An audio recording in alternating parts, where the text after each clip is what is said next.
चलिए, तो ये वाला क्वेश्चन सबको क्लियर है। अगला क्वेश्चन देखें। इसके अंदर जो नेक्स्ट क्वेश्चन हम फॉर्म कर रहे हैं वो यहाँ पर एक कैपेसिटर कनेक्ट किया और यहाँ पर ध्यान समझना, यहाँ पर दो कैपेसिटर और कनेक्ट किए and this capacitor are connected in parallel exactly. और फिर यहाँ से जाकर के सर्किट को ग्राउंड कर दिया, अर्थिंग। ठीक है। कुछ पॉइंट्स दिए हैं। पॉइंट ए पॉइंट पर जो पोटेंशियल है वो 1200 वोल्ट है। Then point B, then point C और C1 यहाँ पर जो कैपेसिटेंस है वो 300 माइक्रोफेरेड है। 3 माइक्रोफेरेड, 4 माइक्रोफेरेड और 2 माइक्रोफेरेड। 3 माइक्रोफेरेड देन 4 माइक्रोफेरेड और C3 की वैल्यू है 2 माइक्रोफेरेड। ठीक है। तो यहाँ पर पॉइंट सी, ये सी पॉइंट आपका अर्थिंग किया हुआ है। आपको कैलकुलेट क्या करना है इसके अंदर, find the charge on each capacitor. आपको इसके अंदर फाइंड करना है Q1, Q2, Q3। ठीक है, ये 3 पॉइंट्स हैं इसके अंदर, Q1, Q2 और Q3। ये 3 वैल्यूज आपको इसके अंदर फाइंड आउट करना है, हर एक कैपेसिटर पर चार्ज कितना कितना होगा। ठीक है। तो पहले हम क्या निकाल लें इसके अंदर, पूरा ध्यान बोर्ड पर दीजिए, अलग पैटर्न का क्वेश्चन है। पहले हम क्या निकाल लें इसके अंदर, पहले हम कैलकुलेट करते हैं कि हमें ओवरऑल कितना चार्ज मिल रहा है इस कंडीशन में। तो ओवरऑल कैपेसिटेंस सर्किट का कितना है वो पता कर लें। ओवरऑल पोटेंशियल, जो सर्किट का हम बात कर रहे हैं, ओवरऑल पोटेंशियल वो कितना है, 1200 वोल्ट। अच्छा, सी पॉइंट पे अर्थिंग मिली तो पोटेंशियल कितना होगा, मैंने बताया था एक बार पढ़ाते पढ़ाते, 0। वेरी गुड अनुज, बिल्कुल सही। यहाँ पर कितना मिलेगा, 0, और यहाँ पर कितना मिलेगा, इट्स 1200 वोल्ट। तो ये मैक्सिमम, ये अच्छा चार्ज किधर से किधर फ्लो होते हैं, हायर से, तो VA ज्यादा होगा, VB उससे कम, VC उससे कम से कम होता जाएगा। अच्छा पहले क्वेश्चन समझ लो, समझ में आया करना क्या है। जब मैंने बोला Q1, तो Q1 is equal to C1 और पोटेंशियल क्या बोलोगे, V1। इसके अंदर V1 ही बोलोगे। तो Q1 is equal to C1 और V1 कितना है यहाँ पे 1200, क्योंकि यहां पर आएगा जैसे अपन V1 की बात कर तो VA माइनस, मैं अपने तरीके से बता देता हूं, VA माइनस। अब जब मैं बोलूंगा Q2 तो यहां पर आएगा C2 और यहां पर भी क्या आएगा, VB माइनस। और जब निकालोगे Q3 तो यहां पर क्या आएगा, C3 और potential same, VB minus VC। Let me check, VB minus VC, क्योंकि यहां पर VB और यहां पर VC है तो पोटेंशियल यहां और यहां अलग अलग होगा या सेम होगा। पैरेलल में पोटेंशियल ब्रेक होता है क्या, होता है क्या, नहीं होता। बात सबको समझ में आ रही है, 100% क्लियर है, कोई दिक्कत इसके अंदर, समझ में आ रहा है आखिरी कॉर्नर से कॉर्नर तक। अब इसके बाद में मेरी बात को फिर और ध्यान सुनना। तो अगर मैं इसके अंदर बोलूं कि क्या बहुत इंपॉर्टेंट था, तो ये वाला जो पार्ट है, ये पार्ट जिसको आता है वो कर लेगा, it is the heart of this question. ये इस क्वेश्चन का हार्ट है, ये जिसको आता है वो क्वेश्चन को अटेम्प्ट कर पाएगा। अगर ये नहीं आता तो क्वेश्चन को सॉल्व करने में थोड़ी प्रॉब्लम जाएगी। क्योंकि पहले बताओ ना करना क्या है। अब आपको समझ में आ गया कि अच्छा सर ऐसा करना, रुक जाओ 2 मिनट में कर देते हैं। तो हमने कहां से शुरुआत करी, पिक्चर की। हमने पिक्चर की शुरुआत करी कि हमको Q निकालना है। तो Q is equal to C कितना है इसके अंदर, 3 माइक्रोफेरेड।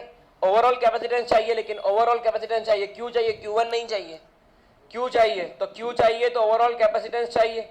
तो फॉर्मूला क्या बना, Q is equal to C into V। V तो पता है 1200, लेकिन C पता है क्या, नहीं C पता है क्या, C निकाल ले। ये दोनों किस में, पैरेलल में।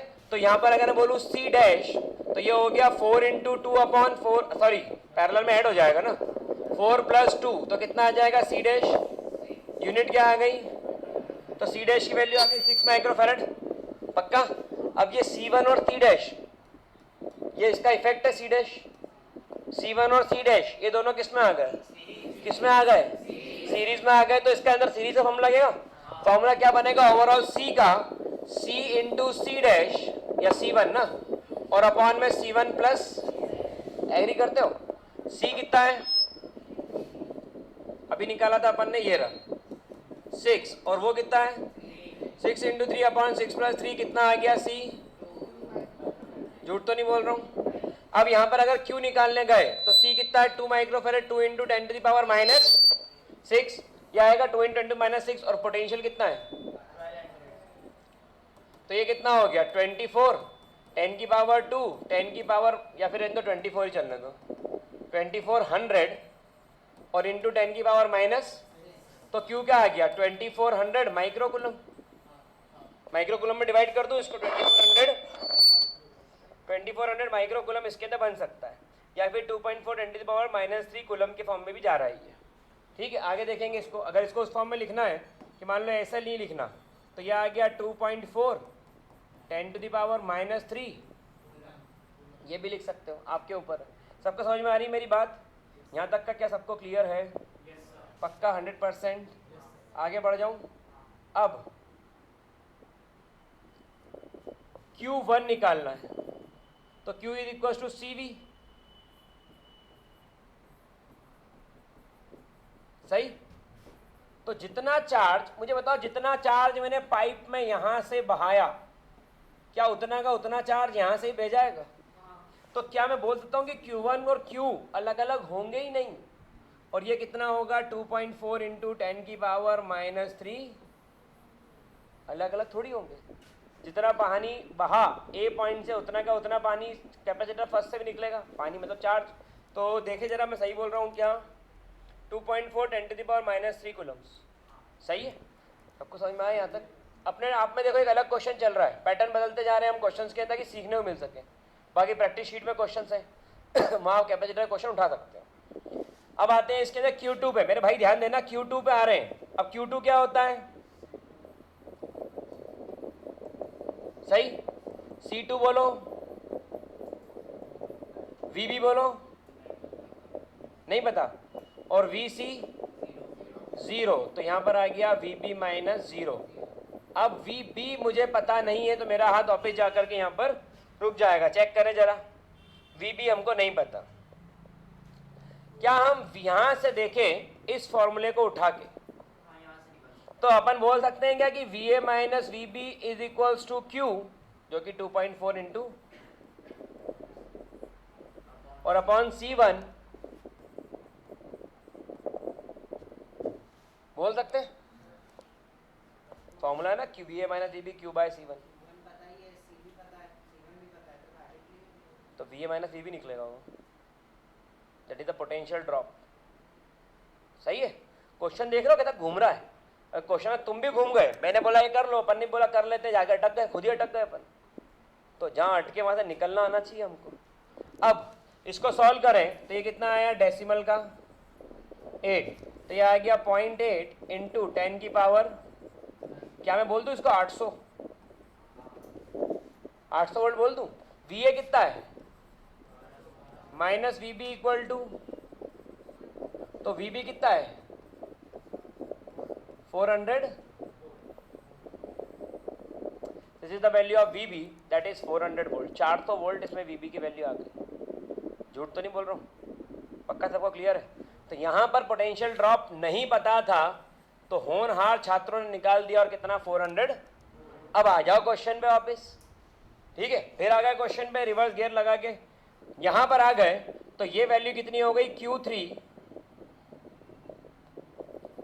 Q3 4 इंटू 10 की पावर -6 इंटू 4 इंटू 10 की पावर +2, ऐसे कुछ बनेगा? अरे 400 है ना, तो 4 4 जा कितना हो गया? कौन सा है? Q3 एक 2 है, Q2 है ना, तो Q2 कितना आ गया 16 इंटू 10 की पावर -4। तो ये क्या लिख सकता हूं मैं इसको 1.6 इंटू 10 की पावर, और इसकी यूनिट क्या आ गई? क्या लिख सकता हूं मैं इसको? पक्का 100%? कोई दिक्कत किसी को इसके अंदर? समझ में आ रहा है अपन क्या कर रहे हैं?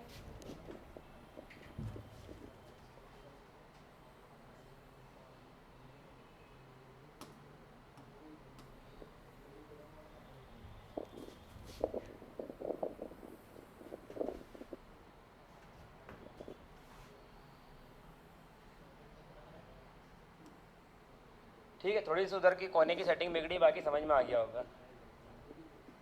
ठीक है, क्लियर? सभी को क्या करा है, कैसे करा है ना, वीडियो में देख कर यहाँ तो समझ में आ जाएगा थोड़ा बहुत। अब अगला क्या निकालना है आपको? Q3 क्या होता है? C3 और यहां पर C3 की वैल्यू क्या है 2 माइक्रोफेरेड, 2 इंटू 10 की पावर, VB कितना अभी निकाला 4 इंटू 10 की पावर 2 400, तो 4 टू जा 8 इंटू 10 की पावर -4, तो Q3 क्या आ गया, यह आ गया 0.8 इंटू 10 की पावर -3, और ये वैल्यू किस में आ गई, सही है, पक्का सबको क्लियर, कोई दिक्कत इसके अंदर, तो Q3 भी आ गई, Q2 क्या आ गई 1.6 इंटू 10 की पावर -3, और Q1 क्या आ गई जो Q थी कितनी, क्या सभी को ये लेक्चर समझ में आया, समझ में आया एक टॉपिक कैसे करा, बेटा नाखून बाद में देख लेना, पहले इस पे ध्यान दे लो। बोल सर ये तो आने लगा, नाखून क्या काटना क्या घिसना है, इसमें नील पेंट किधर आएगी क्या, वो वही मालूम पड़ा, कल से ले भी आए, पता नहीं क्या पढ़ा रहा है आजकल, समझ में नहीं आ रहा क्लास में, तो आराम से बैठ के थिनर विनर लाए साफ करके, फिर नेल पेंट पे अपना 2 शेड भी डाल दिए, बोले फ्री टाइम में ही कर लिया, डबल फायदा। और बोले सुनना ही तो है, लिखना कौन सा, समझ में आया तो लिखे भाई, जब तुमने बोला चिल्ला चिल्ला कि मैं JEE ही करना है, तो मतलब तुम ये लेवल पहुंच गए अपने आप, तुम नहीं बोला ना, तुमने बोला नीट 12th स्टेट बोर्ड, हमको जाना ही नहीं एग्जाम देने, फ्री हो गए, समझ में आ रही बात, तो क्या अपने क्वेश्चन को समझना पड़ेगा, ऐसे ऐसे हाथ बांध के बैठने थोड़ी काम चलेगा, समझ में आया सबको ये क्वेश्चन क्या करा, 100% क्लियर है, इसको नोट डाउन कर लीजिए, बहुत अच्छा क्वेश्चन था ये।